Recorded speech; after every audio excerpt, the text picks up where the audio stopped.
Welcome back to Cultivating Contentment.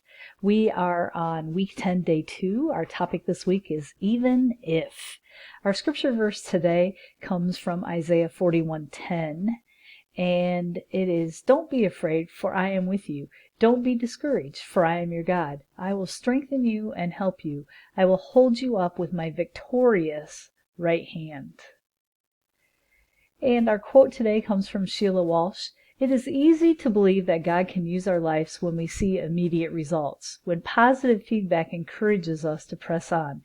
It is hard to keep walking when we see little sign that what we are doing is making a difference." That is so true. As long as we're being encouraged and everything is good, then it's easy to keep going. But when we think nobody's noticing what we're doing, and we don't really know why we're doing it, sometimes that gets really discouraging. Our first question today is, the reality of life is that hard days do come. Holding on to contentment can be easier when you admit to yourself, it's not as if Jesus didn't warn us it would be so. What did he tell his followers in John 16:33?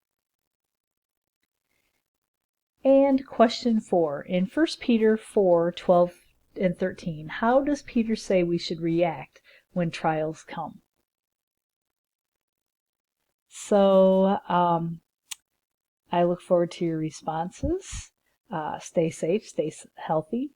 I was able to get a haircut today, so I am feeling really good. I feel like I should have lost about 20 pounds from that haircut, but I'm sure that was not the case. But there was an awful lot of hair on the floor when they were done, so I just feel better.